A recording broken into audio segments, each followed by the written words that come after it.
Hi, everybody. Welcome back to the Enneagram in a Movie. Mario Sikora. I'm here with my colleague, partner, and fellow film/Enneagram buff, TJ Daw. TJ, how you doing today? And what are we going to talk about?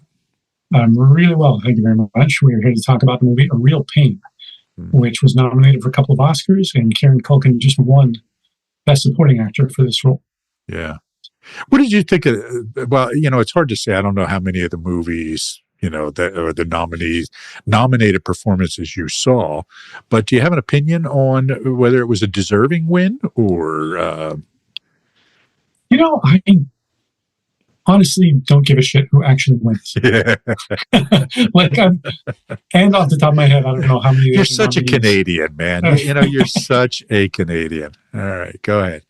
What I appreciate about the Oscars and any award ceremony is that it brings attention to me and to other people to a handful of what are probably going to be high quality films and performances. Right.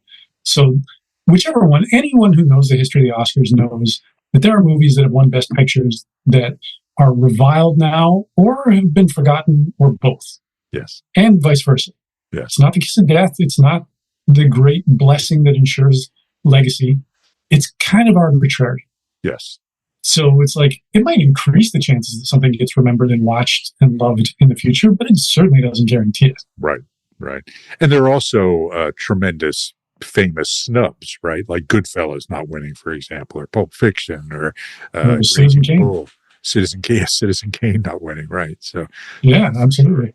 All right, good. But so I basically never watched the ceremony, but I always pay close attention to who's nominated, and then that gives me a viewing list that I try to get through as much of that as I can.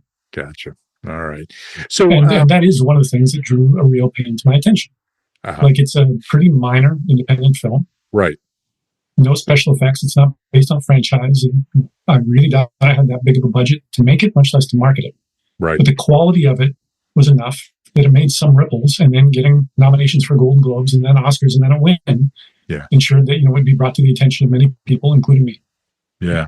So I'll tell you what, why don't you tell us about the movie? I will come back to Kieran Culkin's performance as we go, because I think it's actually kind of hard to talk about the performance without talking about the character, which means talking about the plot. So tell us about the movie first, and then we'll, go into some of the performances. Absolutely. So this is the story of two cousins, David and Benji Kaplan, played by Jesse Eisenberg and Kieran Culkin, respectively. They're 3 weeks apart in age, and they never say how old they are, but I would guess about 40 or early 40s. And they inherit a bit of money when their grandmother dies. And this money is specifically requested on her part that they use it to do a voyage to Poland, where as a Jewish woman, she was born and grew up and escaped the Holocaust narrowly. Yes. They don't say exactly how, but that happened.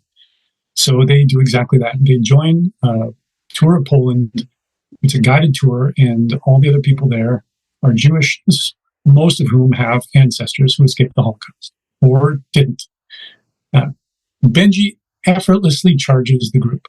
Benji effortlessly charms the group.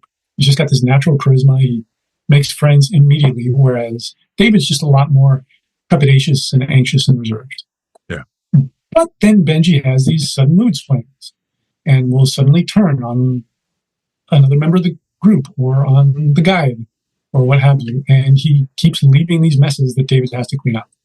And one of these, David spills it to the group that 6 months before Benji had attempted suicide. So after the group visits a concentration camp, the two cousins leave the tour as planned to go specifically to the town and address where their grandmother last lived. And they find it. And they, engaging in a symbolic Jewish ritual, place a stone on the front step of the place, get barked at by a neighbor for leaving an obstruction. Then they return to the U.S. and go their separate ways at the airport. Your call has been forwarded to an automated voice messaging system. Boner is not available. Hey, Benji, I just got to the airport. I really hope you left already. Oh, God, you made it. What's up, cuz? I got some good shit from when we land. Wait, you're not, taking weed into Poland, are you? Oh, yeah. Benji? They don't give a shit about that stuff, man. I think they very much do give a shit about that. Yeah. We get high in backseat circle. Davers and I are cousins. We used to be joined at the hip. Our grandma was from here, so Dave arranged for us to join this geriatric Polish tour with you fine people. That's the way we get by. really needed this man. I know that it's tough for you to leave your boy. I don't really have anything going on. I know it's been a tough few months for you, so... I also want to say that I know you're not the most comfortable person with people. I'm not? No. Does it look real? Well, they're twice the size of you in metal, so... You sure you don't want to come up here? I'm good. Can you take my picture? That's what I'm talking about. Marcia! Thank you, David. But it's amazing that you're here, putting yourself out there so boldly for me. Thank you, man. Let's go smoke a joint. Word of warning, this will be a tour about pain. Our grandmother and Benji were super close. I mean, she was the coolest. I've just been in a real funk, I guess, since she died. Just haven't,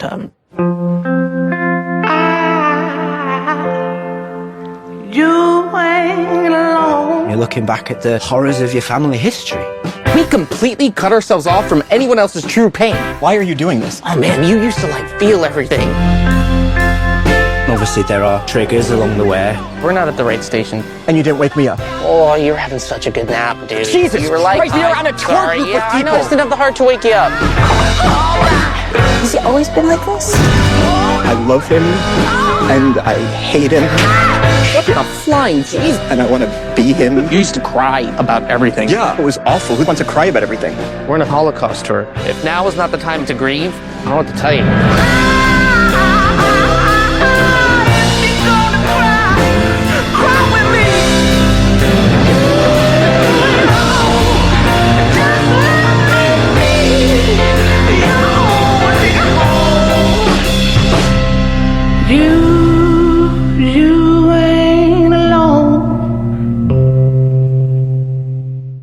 It sounds like a very simple movie, and in a lot of ways it was, but there was a tremendous amount of depth to it too. Now, it was directed by Jesse Eisenberg, correct? Who played And written. and written, okay, who played one of the cousins, and he was basically just playing Jesse Eisenberg, right? I mean, I think he's got two kind of characters. I like him a lot, but he's either the guy from the zombie movies or Zombieland. Zombieland, yes, thank you, or he's Mark Zuckerberg in the Social Network. So he seems to either play a 5 or a 6, typically in my experience, and I think a pretty 6-ish character here. But before we get into talking about it, some things I'll say about the movie. Now, number one, my background is Polish, right? My father and his parents were born in Poland, and I was actually there in 1980 in a very different time, right? So this was the height of the Cold War. Jimmy Carter was still president. The U.S. was boycotting the Moscow Olympics at the time, so a lot of tension between the United States and the Soviet Union. Now, Poland was not part of the Soviet Union, but it was kind of a satellite Eastern European state. And very, very, very difficult time for Poland. And so it was very interesting for me from a family history perspective to see this movie, which was quite beautifully shot. I thought. I mean, it was a low, like you said, a low budget movie, but it captured the architecture and the beauty of the country. Particular, I think it was mostly filmed around Warsaw. That was, very, very beautiful. It was a beautiful place. So I really enjoyed that and was moved by, the history of the country. My family's not Jewish, but my father did grow up in refugee camps during the war in Poland and Germany. So it was a nice emotional experience for me as well, in addition to that, for what it's worth. A couple questions just to follow up on that. Yeah. Did it look in the movie similar to the way you remember it? Because a lot of buildings are old, they predate the Cold War. Yeah. Yes. I mean, now I spent most of my time, so we flew into Warsaw, but immediately left to go. We were visiting, we went with my grandmother, and I was 16-ish, I guess, 16, 17. And we went to visit my grandfather's family. He had passed away the previous year. So we were, so we loaded up suitcases filled with T-shirts and shorts and things from Kmart, right, with logos on them. Back then, it was popular to put like iron-on stickers, on shirts and stuff, and they had never seen anything like that, right? I mean, they were just amazed at these cheap, shirts that we got from Kmart. So we took all this stuff, but my family, my relatives lived in a very rural area. We did end up going to Gdansk for a while, and it was shortly before the uprising there, right? So again, a very historic time. The countryside, very reminiscent of what I saw, right? I mean, it very much looked like it. And some of the more historical places that we did visit, yes, I mean, that's what it looked like, right? Now, a lot of the places I saw, there was a lot more Cold War architecture as well, which they didn't highlight in this movie. The other thing, one of the things about Poland is because it fell so quickly, it wasn't damaged as much as, a country like Germany was, for example, right? You can go to places in Germany like Frankfurt, Darmstadt, in that area. There's not a building standing from prior to 1946, 47, right? The only city I think that wasn't, pretty devastated in Germany was Heidelberg, because Eisenhower wanted to use it as his headquarters once the war was over, so they kept it intact. Anyway, so yeah, long-winded answer. Yeah, it did look. It was the Poland I recognized, basically. Oh, interesting. Yeah. And you answered my other question, which was the reason for the trip. Yeah. So, yes, my grandfather had passed away, so we were going to see it the previous year, so we went to visit his family. I spoke not a word. Well, I spoke a little tiny bit of Polish. Nobody there spoke English. My grandmother's English was very hit or miss. So it was a very long month for me, quite frankly. I read Shogun twice in the month I was there. So a classic work of Polish fiction. Yeah, that's right. Well, it was the only book I had. I picked it up at the airport on the way.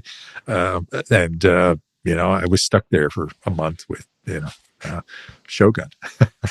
But growing up in Vancouver, my family got to know some different Polish refugees.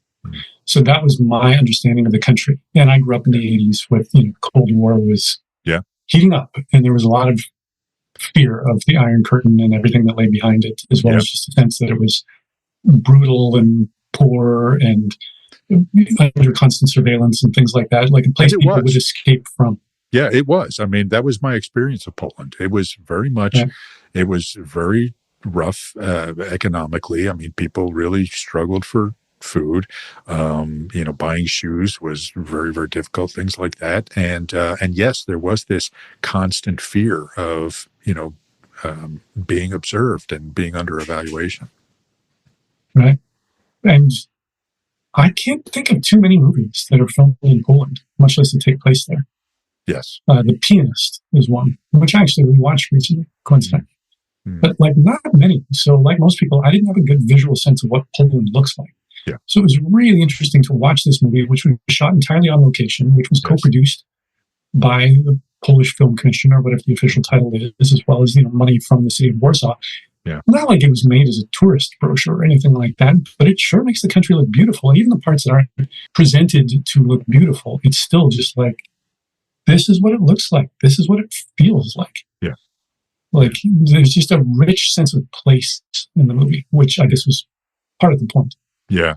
I think to appreciate Poland, more historically in film, one would have to go back to Krzysztof Kieslowski's work, earlier work from the 80s and 90s, when he was filming there in real time. But it was much more of that Cold War era or right after, like the Decalogue, for example. It's a very different visual experience than this movie was. This movie could have been, it felt like it could have been in France or Croatia or, Austria. Or Austria or something like that. So, it's not what we think of with Poland. I recently rewatched Before Sunrise. So that all takes place in Vienna, just walking around Vienna. Right. And I've spent practically no time in Europe. Like I don't have firsthand experience of what it's like to walk through those streets, to be surrounded by buildings that old. Right. But this had a similar feeling to that. Of here we are in an old world city with buildings that go back hundreds of years that are still just a function of, that's an apartment building. Yeah, and it's funny because when we talk about the ending when they get to their grandmother's house, it was a very utilitarian, underwhelming and anticlimactic experience, right? Because it was just kind of a little apartment, kind of building. But yeah, that is one of the different things in Europe. When my wife and I went on our honeymoon in Italy and spent time in Venice, Florence, and Rome. And we were in Florence, and I wanted to see the house where Dante was born, right, in the 1390s, I think. And so we're walking along to find this house, and I see a sign engraved in a wall, in a marble, stone in the wall that says Casa de Michelangelo. Okay. And I'm thinking, nah, can't be, right? And it's Michelangelo's house, I mean, it's 4 stories where Michelangelo lived and did his work. It was his studio and everything. And I'm like, this is just insane, But yeah, that's Europe, right? You just happen to stumble upon Michelangelo's house. So, While looking for Dante's house. yeah, while looking for Dante's house, right? Yeah. All right. So let's talk about the characters. So there's 2 main characters. Now, did you pick up who the woman on the tour was? Did you? Jennifer Grey. Jennifer Grey, right? Did you know without seeing the credits? Did you recognize? No, I knew. I'd seen it like just in a write up of who was in it. So that was just an interesting Easter egg. Like you don't see Jennifer Grey too often. Right. Dirty Dancing, for anybody who's listening who isn't familiar with the name. Yes. Baby from Dirty Dancing, who basically disappeared since then. Yeah. And showed up on a tour to Poland. Yes. Well, she had a nose job and it kind of ruined her career, right? I mean, because she had a very distinctive nose when she was younger. And so she made, she had a small part in Ferris Bueller's Day Off. I think that was after Dirty Dancing. Before. It was before. Okay. All right. Which makes more sense, I guess. And then I remember her being in a TV series and, popping up here and there on occasion. But you're right. She didn't have much of a career after that. And surprise, surprise, here she was. So, and doing great. Yeah. Yeah. So let's talk about Jesse Eisenberg first. Speculation on Enneagram type first. Well, we alluded to this earlier, but almost a cartoon of a 6. like if you wanted to give folks, here's the stereotypical presentation of a 6. Yeah. Many 6s are like this. Not all are. Here's a good example of that. And as you said, it's in line with many performances Jesse Eisenberg has given before. Yeah. Which he does wonderfully. Yeah. Yeah, I think he is. I mean, and it is cartoonish. Like I said, it's almost kind of like the Zombieland version of the 6, and that's a character. If you haven't seen it, it's wonderful. I love zombie movies, and I think it's a really good one. And he has this list of things you do, right? Keep your cardio up. Always carry you got, all this sort of thing. Never always look in the back seat. This list of rules in order to stay safe. And this character was pretty much the same. I think that for a better portrayal of a 6 from him, there's the series, the limited series that he did with Claire Danes. Yeah, Fleischman is in Trouble, which I think was a much better depiction of a type 6 and with Claire Danes. So I would look at that for a good 6 character that's very realistic and not cartoonish. But yeah, his speaking style is kind of a nervous, stuttering demeanor. Yeah. The first time we see him in the movie, he's in a ride on his way to the airport, and he's calling his cousin multiple times, just to let you know I'm a little delayed. Yes. But I'll be there. Call me when you get this. Just to let you know we've hit a slowdown in traffic. Call me. He never gets a call back. Doesn't seem miffed by it, but keeps doing this. I got to check. I got to make sure. Is he wondering where I am? Is he wondering when I'm going to get there? That just seems to be his approach to life. Yeah. In case you haven't left yet, there's a lot of traffic on the BQ, so you want to make sure you get there a little bit early. And then 5 minutes later, it's like, the traffic kind of cleared up now, so you'll be fine, I think. Yeah. And not knowing what we know is that his cousin's already there. Yes. He's been there since before David, the Jesse Eisenberg character, even left. Right. He's also got a strong sense of responsibility. I guess that's part of what we've just been talking about, this sense of I gotta let you know the stuff you need to know. You might be late too, and then maybe we'll miss our flight. Yeah.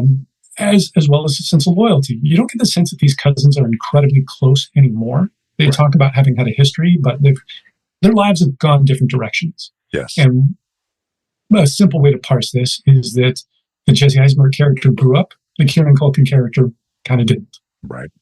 Right. So he's got some self-consciousness about that. Like, we're kind of in different places. I'm a successful ad guy. You're kind of spinning your wheels in upstate New York. Yeah. And the Kieran Culkin character was more belligerent about that, right? I mean, he had this sort of mocking approach to the work that Jesse Eisenberg did, which, again, was just clearly coming out of insecurity, in his own right. So, yeah.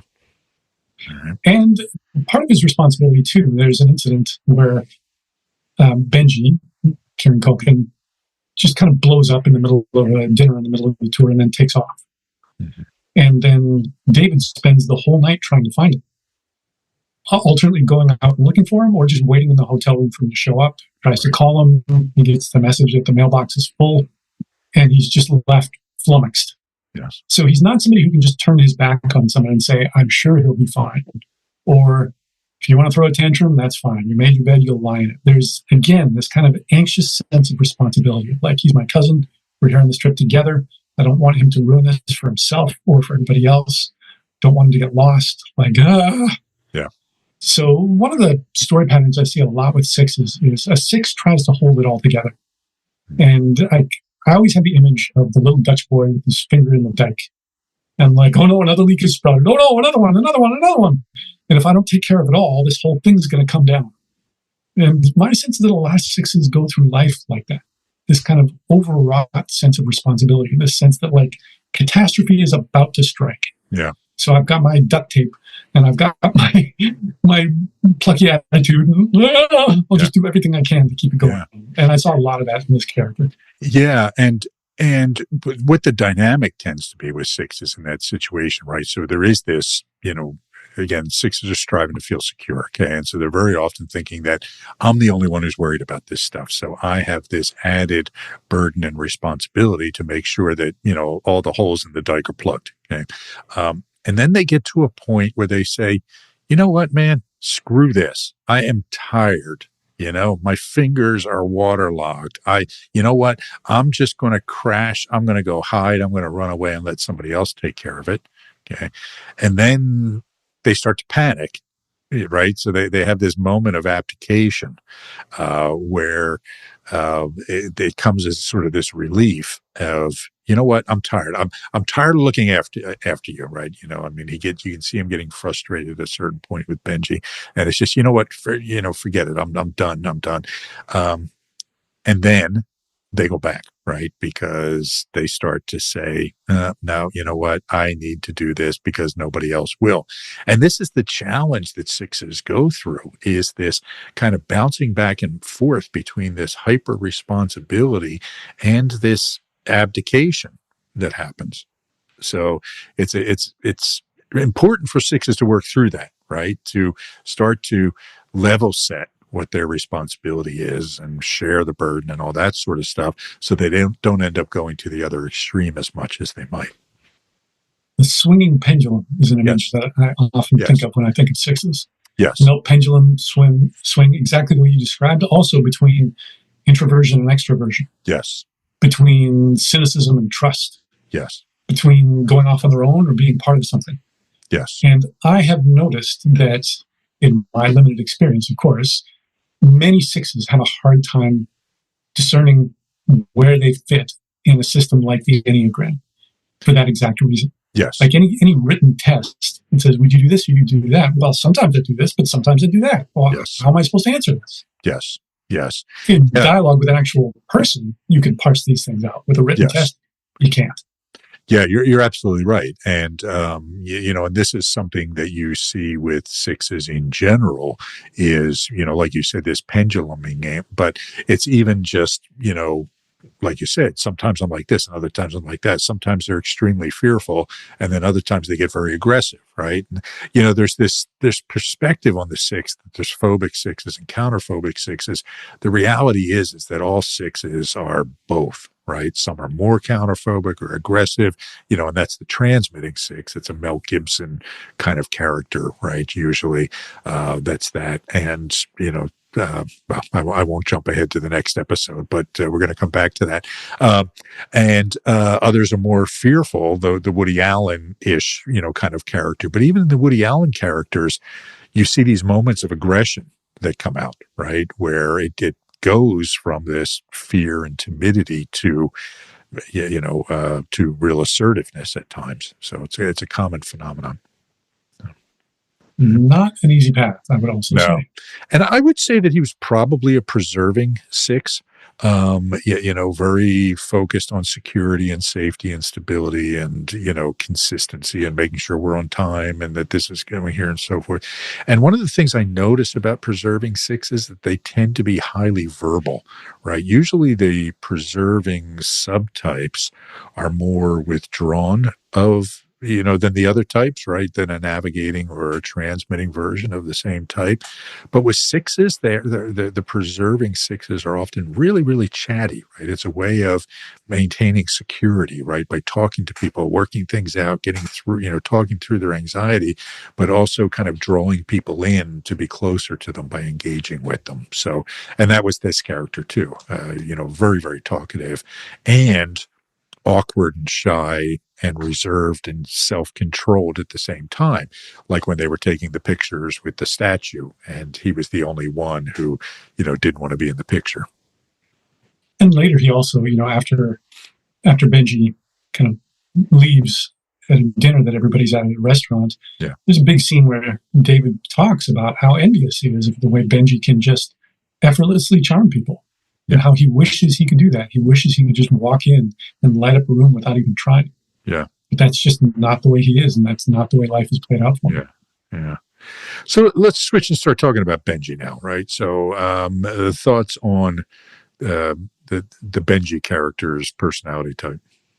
Well, just sticking with numbers rather than instinctual bias for a second, it seemed one of the best portrayals of a 7 I have ever seen. Yeah. One of the best well-rounded portrayals is a 7. Yeah. 7s are often presented one-dimensionally and sometimes positively so. They're the bringer of joy, of life, of fun. They're energetic. They're free associating. They're entertaining people. They're bringing people up. When 7s have a supporting role in a movie or a TV show, they're often just hilarious. They're just the bringer of light. And comic relief very often in a way as well. Yeah, so aside to 7s that we don't see as often, but is absolutely there, is the darkness. Because 7s suffer just like anyone.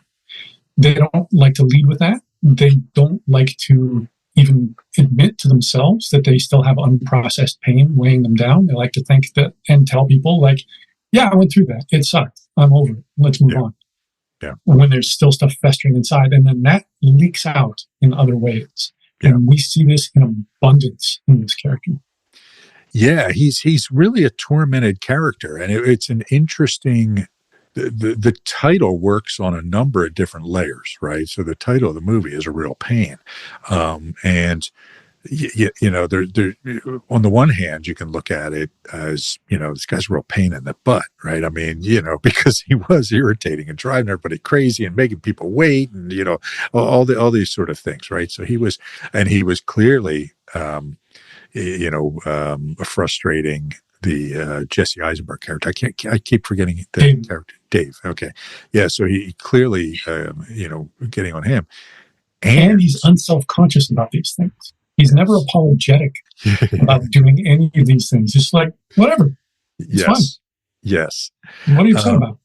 Yes. And this is something I do see in 7s when they're kind of fixated that way, is that they just can lose sight of the frustration they cause other people, right? Because for them, things always work out. I've got a lot of 7s in my life, right? And so there will be this thing where they don't want to plan something or they don't want to stick to the plan, and it can frustrate the people around them who are more planning in nature, but they always find something to make it fun and okay and work out. And that lets them justify their seat of the pants approach to things, because it's like, look, it all worked out. We had a great time, even though I drove you crazy for 4 hours, or, in the end, it was all wonderful. So, you can't be angry with me. The other way that the title worked is that they're going to see the Holocaust sites, right?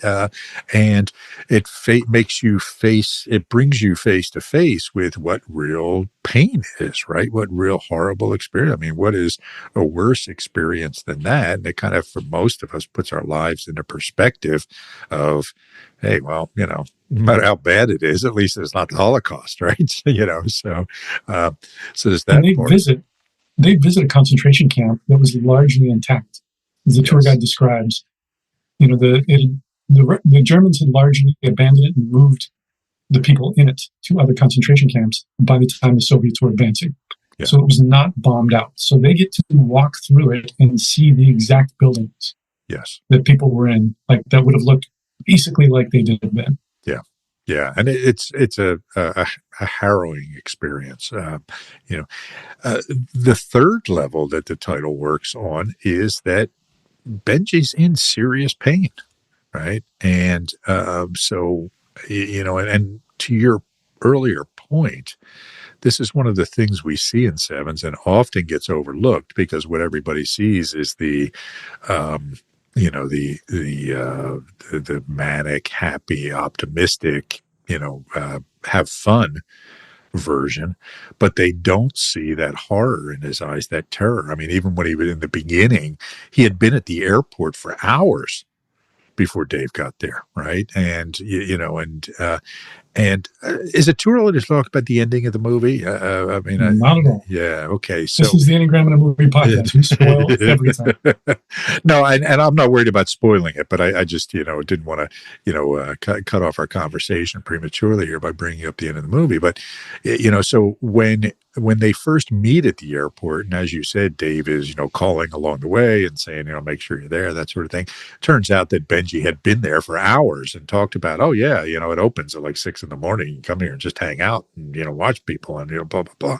You meet the craziest people. You meet the craziest people, right? Even though in what we see, he's not interacting with anyone. He's just sitting there. And he's probably the crazy one that they do meet anyway. If he does. But it's the end that's so heartbreaking, right? Because they're getting ready to go back, and Dave goes his way, and just assuming that Benji's going to get off to was it Rochester? I think that Binghamton. Okay, yeah,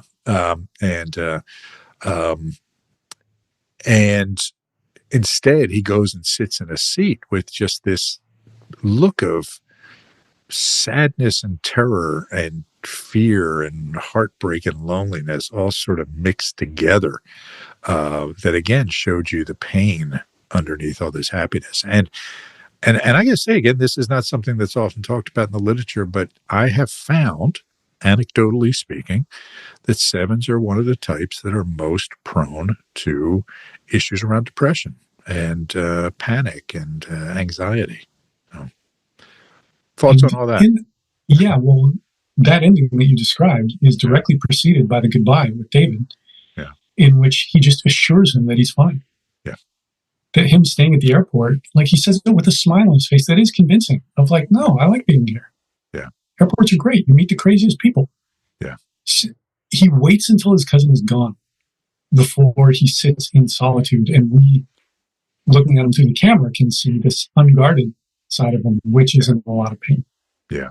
But there's a sense of like, I don't want to bring other people down. Also, I got a sense from the ending that he didn't want to be by himself. Yeah. Like, even though he's not interacting with people around him, they easily could have written that in. It's like he strikes up a conversation with somebody, he starts flirting with someone. Yeah. He offers somebody, a French fry or something like that. He didn't do that. He just sits there amidst all of the people. So he's still by himself, but he's not by himself. He's surrounded by humanity. He's surrounded by energy. And there's just the hope, I would imagine, that the demons aren't going to be able to get me if I'm here. I'll be okay as long as busyness is around me. Yes. Yes. There was a moment and I think it was when he first sat down there, where he's kind of, you can see him looking at other people as if he's considering engaging with them, right? Or if he's looking for solace of some sort, but he doesn't. He just keeps to himself. And you bring up a good point, is that the motion around me and not being alone is comforting, right? And we talk about the 7 as somebody who's striving to feel excited, and people often interpret that as something that's positive. Okay, oh, we're going to go to a party; it's going to be so exciting. But excitement is it's stimulation, right? It's, I need something. I need to feel some kind of tingle. And so very often that commotion around them, some sort of noise, some sort of activity, muffles the pain that they're feeling inside. And airports are full of energy. Yes. People are there for a reason. Like they're waiting for someone to arrive. They're going somewhere themselves. They're double checking their schedule, or they're frustrated because their plane got delayed or what have you. But stuff's happening. Yeah. Whether you're interacting with people or not, you pick it up if you're aware of it. Yeah. I love airports. I got to tell you, I mean, I don't like the act of flying, but I'm one of those people. Number one, the idea of missing a plane is more than I could bear. So I'm always at the airport early, but I don't mind it. I mean, I just, for me, and I think it has to do with my navigating instinctual bias, right? I mean, like you said, there's always something interesting happening, right? Always somebody to look at, always somebody to listen to. If I wanted to, I could talk to somebody, but I usually don't. It's just, there's humanity there, and humanity in all walks and of all classes and of all, colors and, on and on. It's just, they can be very interesting places. It's a smorgasbord of humanity. Yeah. And my sense is that Benji was a navigating 7. Yeah, probably. And that airport scene is one of them, also within the tour group. Yes. He tunes in to other people. Like he speaks a fair bit, but he doesn't dominate the conversation. It's not the Benji show the whole time, although he does a number of times make everything about himself. Yeah. But he's just very aware of, like, the Jennifer Grey character. Yeah. She's recently divorced. She's on her own. She's probably lonely. I should go see what she's up to. Or just like, he's very able to be a part of things. One of his critiques with the tour guide is that they're not interacting with any actual Poles. Why not? He notices that. He would like to. Yeah.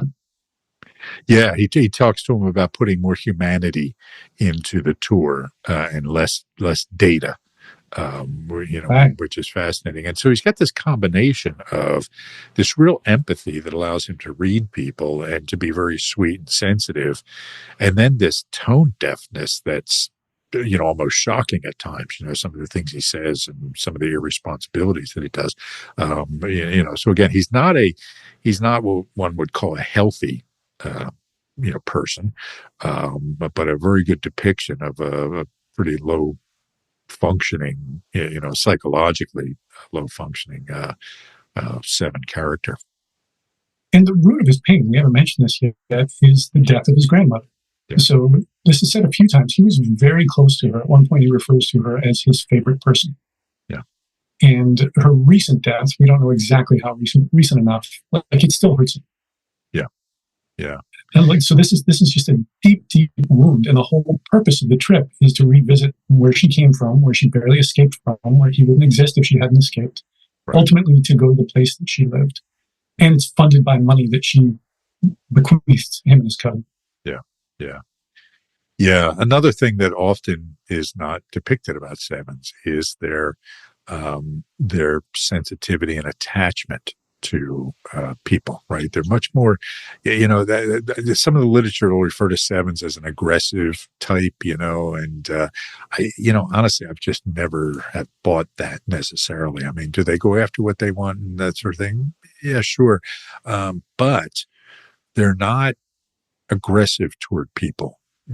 Usually they're not hostile toward people. They don't push and bully people necessarily, or intimidate people in any way.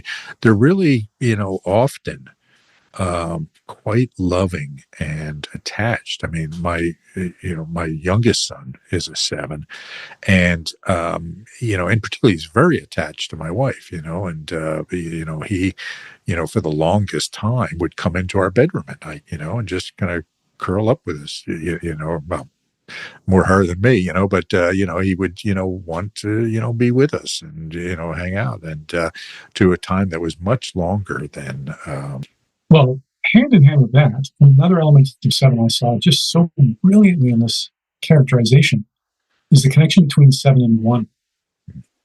In that, this could be a navigating thing. At some points, he's a real rule follower. Yeah. When it suits him. Yes. So, he doesn't want to talk about Marcia behind her back, even though it doesn't seem like there's anything particularly personal that he'd be divulging, but he cuts it off when David wants to know about what conversation the two of them had in private. Right. Which completely confuses David, because, what's the big deal? Or earlier, when they're having a conversation about what David does for a living, he cuts them off so they can listen to the safety announcement on the plane. And he's saying, it would be rude, like they're doing their thing. And then conversely, another aspect of 1, we see him get frustrated a fair bit, and that shows up in terms of ranting and being really critical, of just having some axe to grind and not being willing to let it go. Yes. And it seems arbitrary in a number of ways. It really seems to me, as somebody who knows different 7s and who studies the Enneagram, is like, look at that pain coming out in unexpected ways and unexpected destinations, to suddenly just be indignant about the fact that they're in the first class car on the train. Yes. And just like he can't abide it. Yes. Yes. And then rants to the whole group, and then just takes off, goes and sits in 3rd class. And his cousin comes and gets him, and then falls asleep, and he doesn't wake him up, and they miss their stop. And then they have to sneak on. They don't have to sneak on. Right. He has the idea of let's sneak back on the train. Let's evade the conductor. Right. Get back. And they do. It's completely successful, but not paying. And they sit in first class on the way back. And when David points it out, he's like, well, oh, wow, what are you going to do? Yeah. Yeah. Now he's okay with it when it suits him. Yes. And this is another one of the things about 7s, and in my experience, a lot of 7s actually misidentify themselves as 1s, and even an even more interesting phenomenon to me is I have seen multiple times where a 7 will be misidentified as a 1 by their Enneagram teacher spouse. Like, honest to goodness, I have seen this at least 3 or 4 times. Right. Where, but when I say Enneagram teacher, I'm talking about somebody, has done a couple of workshops or, whatever. Right. But, so it's kind of like almost everybody's an Enneagram teacher, it seems. But because of that frustration with what is compared to what could be or what should be, and that's where this hostility and this ranting and this anger and this perfectionism tends to come out, right? I thought this would be better, right? Or this could be better or should be better, and why is this happening this way? Why don't people get this? Why does everybody think that? Why can't they get on board with this thing that I'm all about? Yes. Yes, and it will tend to be related to the instinctual domain, the things that they get frustrated by, right? So the preserving 7 will get frustrated by, food not being as good as it should be, or the bed not being as comfortable, or all that sort of stuff. Whereas navigating 7s will get frustrated by people not following the rules that they should. And it's usually some arbitrary set of rules, like you said, or some fleeting set of rules, but it's a set of rules anyway, or a set of, I'll say, social mores that they feel people should live up to, but don't. Yeah, because another aspect of his character is he's very spontaneous, pleasure-seeking, some classic 7 things. He mails himself a big bag of marijuana to Poland, which is waiting for him at the hotel. And when the clerk gives it to him, it looks like a bag of drugs. Yeah, and he picks up and smells it right away. It's like, they're all this pungent stuff. You're not going to stuff that in coffee beans or anything like that. It's just, right. Yeah. Okay. I mean, it's almost like Wile E. Coyote with a box of TNT. It's like you might as well just write reefer on it or something. So. And then he goes to the roof of the hotel to smoke it. And, much to the chagrin of his nervous, preserving sixth cousin, right. there's a door that says no entry. So, he goes along with his comment that we should go on there, and then just turns around and smashes through it. Yeah. And he does this kind of thing a number of times. Same with like getting on the train and not paying the fare. Or later they do it again at another hotel. He follows another guest in, makes up some nonsense word to, like as he goes by the desk clerk, he says, "Blork," and then just rides at the elevator and again makes it to the roof. And they do smoke a joint and they do have a good time. Like he's. I have had a number of sevens in my past who are brilliant for that. They'll just be these instigators of adventure, and they're leading the way. And everybody else might be nervous, but yet kind of love getting caught up in their energy. Yeah. And as you said before, quite often they pull it off. They pull it off brilliantly. And you feel just so grateful to know them and to be in the wake of their liberating energy. Yeah. Yeah. Agreed. So I think the performance, if we go back to, that he won the Oscar. And so we're recording this, 2 days after the Oscars were held. Yeah. So, and his Oscar speech was fantastic, by the way. It was funny and charming. And I think Kieran Culkin probably is a 7 in real life based on, what little I've seen of him. But it was such a sweet, tender, funny, acceptance speech where he talks, to his wife about, a promise she made about having more babies if he won awards, So I encourage people to look that up. I'm sure it's on YouTube or something at this point if you haven't seen it yet. And I do find his style, it wasn't so bad in this one, but I know watching Succession, there were times when I just wanted to, tie him up and stick him with a sedative, because of that herky-jerky, sort of energy that he had that some sevens can have. But I thought that this was a fantastic performance by Kieran Culkin. And the leading role, as far as I'm concerned, supporting actor, that was a political choice. That was strategic. Agreed. Yeah. Yes. Yeah. I think you're right on that. He was the co-lead of the movie. Like, if you remove him, like, there is no movie. Right. Yeah. I mean, he was kind of the central. You could say that the movie was about him, right? Yeah. So, I would agree with that. And one really nice moment is on the train back from the concentration camp, the bus back. Everybody else in the group is numb. One of them even uses that word when they're all just kind of debriefing as a group. Yeah. Benji is weeping. Yeah. He's bent over at the waist. He's not making a spectacle of himself. He's doing it quietly. But there's so much pain there. Yeah. So all people in that group, he's the one most able to access his grief in that moment. Yeah. And he's got a lot of tears. And there's a seven friend of mine who's a singer-songwriter who wrote a song called Leftover Tears, which I think captures that phenomenon really well. Just trapped grief. Yeah. That when you have the opportunity, you can just reach in there and pull some of it out and let it out. And it can be incredibly cathartic. Not that it ends with any indication that Benji's going to change his life in any way whatsoever. Yeah. He seems to be in exactly the same place at the end as he was at the beginning, literally, as well as emotionally. Yes. And it reminded me of kind of the Seinfeld dictum, right, of no growth. That no learning, no hugging. Right. And it was, the ending in a way made me think of Enura, right, which did win the Academy Award for Best Picture, and which we talked about in a previous podcast. But for me, Enura, I enjoyed, and then the ending killed me. Right, I mean, the ending just for me made it a brilliant movie and just kind of broke my heart. And I felt the same thing with this one. Right, I mean, it was. I'll say that I appreciated this movie as a movie more than I did Enura. I think only in the sense that it was tighter, it was more disciplined, it was pretty to look at, it was an interesting theme. I liked Enura a lot, although, like I said, when we talked about it in the podcast, I thought it could have been edited a little bit more. But But again, the ending killed me. I mean, it was just it broke my heart, and so they had that in common. Both great, well-rounded looks at sevens. Yeah. Both great movies that show that there's more to a seven Yes. than the surface. Yeah, the ending for her was, a cathartic expression of pain as well. So, and an exception to the way she is for the rest of the movie. yes, And probably in the rest of her life. Yeah. Like these moments for sevens are usually brief and sparing, and when they're there, they're powerful. And sometimes it takes the intimacy of a movie camera for us to see them at all.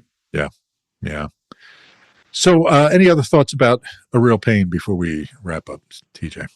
We mentioned it briefly, but there's a sequence when they're all visiting this statue, which shows different people, different soldiers.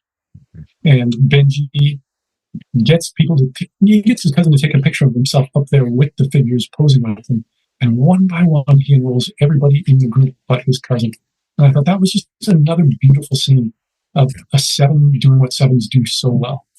Coming up with an idea, being so effortlessly charming that they just enroll other people in it, and everybody has a great time.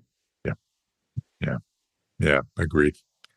All right, so that brings us to the end of our discussion of A Real Pain. For me, thumbs up. I really enjoyed the movie. I really recommend it to people. It's a big movie hidden in a small movie, I think. Right. It was, like you said, low budget, not a lot of characters, interesting locations and all that. But for me, it really, really worked. I would love to see more movies in this style. Yes. And just the dialogue, the acting, the relationships. Yeah. More of that, please.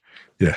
No superheroes or explosions for a change. Not that I mind that, but let's have some of this too. Right. I don't want to eat popcorn every single day. All right. Very good. All right, folks. Go watch A Real Pain if you haven't seen it yet, and enjoy. So long.